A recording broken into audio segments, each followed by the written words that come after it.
আসসালামু আলাইকুম ওরহমতুল্লাহি ওবরাকাতু। সুপ্রিয় দর্শক শ্রোতা, দিনী ভাই বোনেরা, দেশের জনপ্রিয় দৈনিক কালের কণ্ঠের মাল্টিমিডিয়া কর্তৃক আয়োজিত বরকতময় রমজান অনুষ্ঠানে আপনাদের সবাইকে স্বাগতম। প্রিয় দর্শক, আজ কথা বলবো ঐতিহাসিক বদর যুদ্ধের প্রেক্ষাপট এবং তার শিক্ষা নিয়ে। প্রিয় দর্শক, আজ আমরা 17ই রমজানে উপনীত হয়েছি। এই 17ই রমজান একটি ঐতিহাসিক দিন, মুসলমান এবং ইমানদারদের জন্য একটি শিক্ষণীয় এই দিন। এই দিনে আল্লাহ রাব্বুল আলামিন আমাদের জন্য এমন কিছু ঘটিয়েছেন যা কিয়ামত পর্যন্ত একজন মুমিনের স্পিরিটকে বাড়িয়ে দিবেন, ইমানের প্রতি, তাকওয়ার প্রতি, আল্লাহর বিশ্বাসের প্রতি এবং আল্লাহ এবং তার নবীর ভালোবাসার প্রতি। এই বদর যুদ্ধ আমাদের জন্য কেন একটি ইতিবাচক দিক এবং কেন আমাদের জন্য একটি স্পিরিটের দিন? কারণ এই দিন আল্লাহ রাব্বুল আলামিন আমাদেরকে এমন একটি বিজয় দান করেছেন যে বিজয়ের মাধ্যমে মূলত অসত্যের বিরুদ্ধে সত্যের লড়াই এবং জালেমের বিরুদ্ধে মাজলুমের লড়াইয়ের বিজয় হয়েছে। সুতরাং এই দিনটি আমাদের জন্য অত্যন্ত একটি তাৎপর্যপূর্ণ দিন। এই দিন নিয়ে আমাদের আলোচনার কেন প্রয়োজন? কারণ আমরা মুসলমান জাতি এতটাই ঘুমন্ত হয়ে গেছি যে আমাদের দিলের ভিতরে ইমানি পাওয়ার বলতে মনে হচ্ছে একবারে নিষ্ক্রিয় হয়ে গেছে। সুতরাং আজকের এই দিনে বদর যুদ্ধের প্রেক্ষাপট যদি আমরা জানতে পারি, তাহলে আশা করব যে আমাদের ইমানি চেতনা বৃদ্ধি পাবে এবং ইমানি শক্তি বাড়বে। এই বদর যুদ্ধের প্রেক্ষাপট আসলে মূলত কী ছিল? আমরা যদি একটু পিছন থেকে আসি তাহলে বুঝতে পারবো, নবী সাল্লাল্লাহু আলাইহি ওয়াসাল্লামকে আল্লাহ তাআলা যখন নাকি ওহী দান করেছেন, ওহী দান করার পর মক্কার মানুষের কাছে যখন তিনি দাওয়াত পৌঁছালেন, তখন তারা এটাকে অস্বীকার করলো। ওহী নাজিল হওয়ার আগে তিনি সবার কাছে সমাদৃত ছিলেন, আমিন নামে পরিচিত ছিলেন, বিশ্বস্ত ছিলেন। কিন্তু যখন ইমানের দাওয়াত দিলেন, কোরআনের দাওয়াত দিলেন, তাকওয়ার দাওয়াত দিলেন, আল্লাহ এবং আল্লাহ রাসূলের বিশ্বাসের প্রতি দাওয়াত দিলেন, তখন তিনি তাদের কাছে নিন্দিত হয়ে গেলেন। তারা তখন বিভিন্নভাবে নবীজিকে কষ্ট দিয়েছে, কটাক্ত করেছে।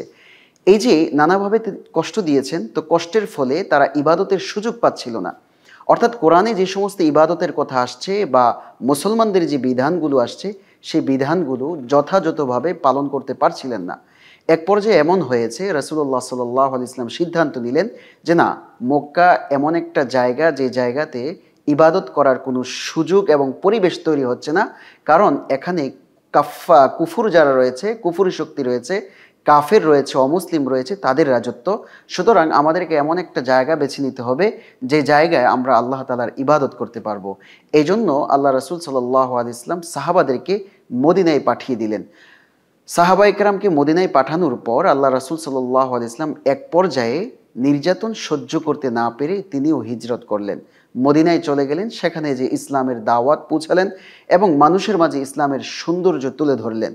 মানুষ ধীরে ধীরে ইসলামের পথে আসলো এবং ইসলাম গ্রহণ করলেন।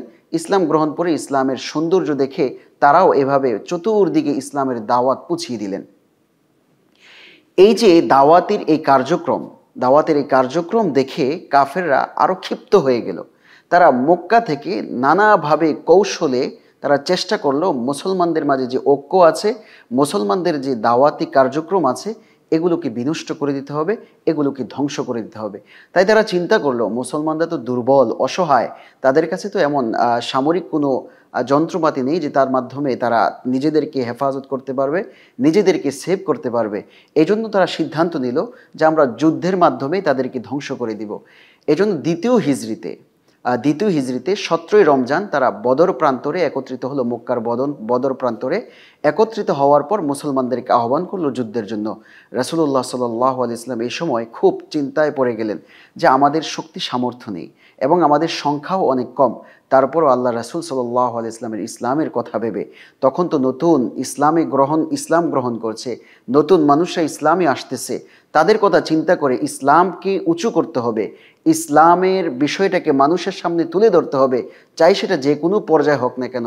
আল্লাহ তাআলা তখন আয়াত নাজিল করে দিলেন, যাও তোমরা যুদ্ধে অংশগ্রহণ করো, তোমাদের হিম্মত, তোমাদের সাহস আমি যোগাবো, তোমাদেরকে আমি গায়বীভাবে সাহায্য করব। আল্লাহ রাসূল সাল্লাল্লাহু আলাইহি ওয়াসাল্লাম তখন 313 জন নিয়ে তিনি বদর প্রান্তরে উপস্থিত হলেন। ওদিক দিয়ে মক্কার কাফেররা শক্তিশালী সৈন্যবাহিনী নিয়ে প্রায় 1000-এর উপরে তারা একত্রিত হলো এবং তাদের যুদ্ধের সরঞ্জাম ছিল অনেক শক্তিশালী। যখন মুসলমানদের সঙ্গে একসঙ্গে যুদ্ধ শুরু হলো, তখন এক পর্যায়ে মুসলমান এবং কাফেরদের যে লড়াই চলছিল, আল্লাহ রাব্বুল আলামিন সে লড়াইয়ের মধ্যে মক্কার যে বড় বড় নেতা ছিল, সৈন্য ছিল, তাদেরকে হত্যা করা মুসলমানদের পক্ষে সহজ করে দিল। আল্লাহ রাব্বুল আলামিন মুসলমানদের মাধ্যমে তাদেরকে যখন এক এক করে হত্যা করলো, তখন তাদের শক্তি সামর্থ্যর প্রতি একটা দুর্বলতা চলে আসলো। তখন তারা আত্মবিশ্বাসী ছিল না যে না, আমরা এই মুহূর্তে আর পারবো না। আসলে এই মুহূর্তে মাত্র ৩১৩ জনের বিপরীতে তারা কেন পারল না?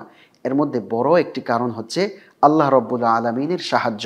আল্লাহ রাব্বুল আলামিন কিভাবে সাহায্য করেছেন মুসলমানদেরকে? তিনি ঘোষণা দিয়েছেন যে দেখো, তোমরা সাহস নিয়ে এগিয়ে যাও, আমি তোমাদেরকে সাহায্য করছি। কিভাবে সাহায্য করেছেন?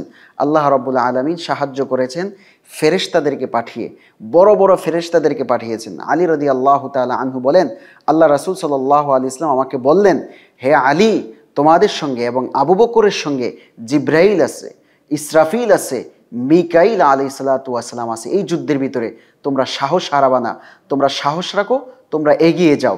সুতরাং যখন এগিয়ে গেল, তখন প্রায় আল্লাহ তাআলা ৫,০০০-এর অধিক ফেরেশতা পাঠিয়ে এই যুদ্ধকে মুসলমানদের পক্ষে দান করলেন। এর পিছনে আরেকটা শক্তি ছিল, এই বিজয়ের পিছনে। যখন যুদ্ধ শুরু হলো, তখন আল্লাহ রাসূল সাল্লাল্লাহু আলাইহি ওয়াসাল্লাম তার তাঁবুতে যে এমনভাবে সিজদায় পড়ে গেলেন, আল্লাহর কাছে কান্না করতেছেন। আলী রাদিয়াল্লাহু তাআলা আনহু এবং আবু বকর রাদিয়াল্লাহু তাআলা আনহু বলছেন যে আমরা নবীকে বারবার বলছি, আল্লাহ রাসূল, আপনি মাথা উঠান, আপনার দোয়া কবুল হয়েছে, আপনার ইসলামের যে সমুন্নতি চেয়েছেন, ইসলামের যে মর্যাদা চেয়েছেন, সে মর্যাদা আল্লাহ তাআলা কবুল করেছেন। ফেরেশতা পাঠিয়েছেন, ফেরেশতাদের বিরুদ্ধে তারা কখনো লড়াই করতে পারবে না। সুতরাং মুসলমানরা বিজয় লাভ করবে, আপনি মাথা উঠান। আল্লাহ রাসূল সাল্লাল্লাহু আলাইহি ওয়াসাল্লাম আল্লাহর কাছে এইভাবে কাকুতি মিনতি করে, এভাবে কান্না করছিলেন, মুসলমানদের জন্য দোয়া করছিলেন। এই যে দোয়ার শক্তির মাধ্যমে আল্লাহ রাব্বুল আলামিন গায়বীভাবে, অদৃশ্যভাবে ফেরেশতা পাঠিয়ে মুসলমানদেরকে বিজয় লাভ করিয়েছেন। এই বিজয়, এটি মুসলমানদের জন্য অত্যন্ত গুরুত্বপূর্ণ ছিল। কারণ এই বিজয় যদি না আসতো, তাহলে প্রাথমিক পর্যায়ে যারা ইসলাম ধর্ম গ্রহণ করেছেন তাদের ভিতরে একটা দুর্বলতা চলে আসতো। এই জন্য ইসলাম যেহেতু কিয়ামত পর্যন্ত একটি মনোনীত ধর্ম, এই জন্য আল্লাহ রাব্বুল আলামিন এই মনোনীত ধর্মকে অত্যন্ত সুচারুরূপে আল্লাহ তাআলার বিশেষ রহমতের মাধ্যমে তিনি এই ফেরেশতা পাঠিয়ে মুসলমানদের পক্ষে বিজয় লাভ করিয়েছেন। প্রিয় ভাইয়েরা আমার, এই বদর যুদ্ধ থেকে আমাদের কি শিক্ষা রয়েছে? এই বদর যুদ্ধ থেকে আমাদের জন্য বড় শিক্ষা হচ্ছে, আমরা প্রতিটা কাজের পিছনে আল্লাহ তাআলার সাহায্য চাইব, ধৈর্য ধারণ করব, হতাশ হব না, উঁচু হিম্মত রাখবো, সাহস রাখবো যে কোনোভাবেই যেন আমরা হতাশাগ্রস্ত না হই, আল্লাহর রহমত থেকে নিরাশ না হই। আল্লাহ নিজেই তো বলে দিয়েছেন, লা তাকনাতু মির রাহমাতিল্লাহ, হে আমার বান্দারা, তোমরা আমি আল্লাহর রহমত থেকে নিরাশ হইও না। সুতরাং বদর যুদ্ধে মুসলমানরা আল্লাহ তাআলার রহমত থেকে নিরাশ হয় নাই। বিশাল সৈন্যবাহিনীর বিপরীতে আল্লাহ রাব্বুল আলামিন তাদেরকে বিজয় দান করেছেন। পাশাপাশি আরেকটি শিক্ষা হচ্ছে, আমাদেরকে উঁচু হিম্মত রাখতে হবে, সাহস রাখতে হবে। তৃতীয় আরেকটি শিক্ষা হচ্ছে, আল্লাহর ভয় রাখতে হবে। আল্লাহ তাআলার ভয় থাকলে আল্লাহ তাআলার অনুগ্রহ আমাদের জন্য অবধারিত হবে। পাশাপাশি এই বদর যুদ্ধ থেকে আরেকটি শিক্ষা হচ্ছে, ৭০ জন সে যুদ্ধের ভিতরে তাদেরকে হত্যা করা হয়েছে। বড় বড় ৭০ জনকে হত্যা করা হয়েছে। এই ঘটনার মাধ্যমে আমরা বুঝতে পারলাম, জালিম যত বড়ই হোক না কেন, জালিম যত শক্তিশালী হোক না কেন, আবু জাহেলের মতো, উতবার মতো, সাইবার মতো বড় বড় নেতাদেরকে এই বদর যুদ্ধে তাদেরকে হত্যা করা হয়েছে। সুতরাং শক্তি কাউকে আল্লাহর বিপরীতে দাঁড় করাতে পারবে না। সুতরাং এক সময় না এক সময় জালিমরা পরাজিত হবেই। সুতরাং মাজলুমের পক্ষে আল্লাহ তাআলা সবসময় রহমতের চাদর আবৃত করে রাখেন তাদের উপরে। সুতরাং আমরা এই জায়গা থেকে শিক্ষা পেলাম যে আমরা জালেম হব না, আমরা মাজলুম হতে পারি, কিন্তু আমরা কখনো জালেমের হাত ধরব না। এরপরে বড় আরেকটি শিক্ষা হচ্ছে, আল্লাহ রাসূল সাল্লাল্লাহু আলাইহি ওয়াসাল্লাম এই যুদ্ধের মাধ্যমে ৭০ জনকে তারা মেরেছে মুসলমানরা, আর ৭০ জনকে কয়েদ করেছে, অর্থাৎ তাদেরকে আটক করেছে। এর মধ্যে তাদেরকে আবার মুক্তি দিয়েছেন। তবে মুক্তিটার একটা অভিনব কৌশল ছিল। যারা শিক্ষক ছিলেন, যারা লেখাপড়া জানতেন, মদিনার অনেক মানুষ লেখাপড়া জানতো না, তাদেরকে শিক্ষা গ্রহণের মাধ্যমে তাদেরকে মুক্তি দিয়েছেন। অর্থাৎ মদিনার যারা লেখাপড়া জানতো না, আর কাফেরদের মধ্যে যারা লেখাপড়া জানতো, তাদেরকে লেখাপড়া শিখিয়ে তারা মুক্তি লাভ করেছেন। সুতরাং ইসলামী শিক্ষার যে কত গুরুত্বপূর্ণ এটা বদর যুদ্ধের এই জায়গা থেকে আমরা বুঝতে পারি। আল্লাহ রাব্বুল আলামিন আমাদের সবাইকে বদর যুদ্ধ থেকে শিক্ষা গ্রহণ করে ঈমান এবং তাকওয়ার উপরে অবিচল থাকার তৌফিক দান করুন, আমিন। ওয়া আখিরু দাওয়ানা আনিল হামদুলিল্লাহি রাব্বিল আলামিন। প্রিয় দর্শক, ইফতারের আগ মুহূর্তে দোয়া কবুলের এই সময় চলুন আমরা আল্লাহর কাছে সংক্ষিপ্ত মোনাজাত করি।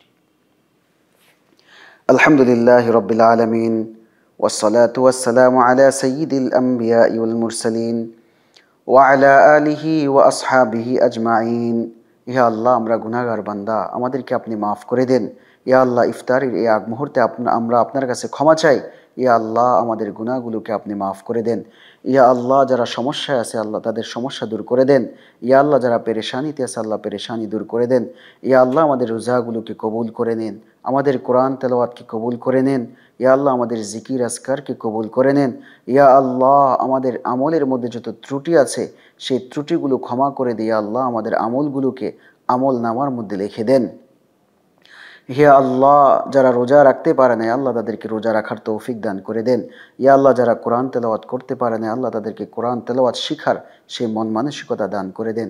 ইয়া আল্লাহ, বদর যুদ্ধ থেকে আমরা যে শিক্ষা গ্রহণ করলাম, ঈমানের ওপর তাকওয়ার ওপর অবিচল থাকা, শিক্ষার ওপর অবিচল থাকা, শিক্ষার প্রতি উদ্বুদ্ধ করা, ইয়া আল্লাহ আমাদের এই জাতিকে শিক্ষায় শিক্ষিত করে দেন। ইয়া আল্লাহ, আমাদেরকে ঈমানের দ্বারা আলোকিত করে দেন। ইয়া আল্লাহ, আমাদেরকে তাকওয়া দ্বারা আলোকিত করে দেন। ইয়া আল্লাহ, বরকতময় রমজান অনুষ্ঠানকে আপনি কবুল করে নেন। এর সঙ্গে যারা সংশ্লিষ্ট রয়েছে আল্লাহ সবাইকে আপনি জাযায়ে খায়ের দান করে দেন। ইয়া আল্লাহ, ইয়া রব্বাল আলামিন, আমাদের সঙ্গে যারা মুনাজাতে শরীক হয়েছেন ইয়া আল্লাহ প্রত্যেকের মনের তামান্নাকে আপনি কবুল আর মঞ্জুর করে নেন। ইয়া আল্লাহ, বসুন্ধরা কোম্পানির মাননীয় চেয়ারম্যান সহ পরিবারবর্গ রয়েছেন, আল্লাহ সবাইকে নিরাপত্তার জীবনযাপন দান করে দেন। তাদের খেদমাতগুলোকে আপনি কবুল আর মঞ্জুর করে নেন। ওয়া সাল্লাল্লাহু তাআলা আলা খায়রি খালকি মুহাম্মদ ওয়া আলিহি ওয়া আসহাবিহি আজমাইন বিরহমাতিকা ইয়া আরহামার রাহিমিন। প্রিয় দর্শক, এতক্ষণ আমাদের সঙ্গে যুক্ত থাকার জন্য সবাইকে ধন্যবাদ। পরবর্তী অনুষ্ঠান দেখার আমন্ত্রণ জানিয়ে আজকের মতো এখানেই বিদায় নিচ্ছি। আসসালামু আলাইকুম ওয়া রাহমাতুল্লাহি ওয়া বারাকাতুহু।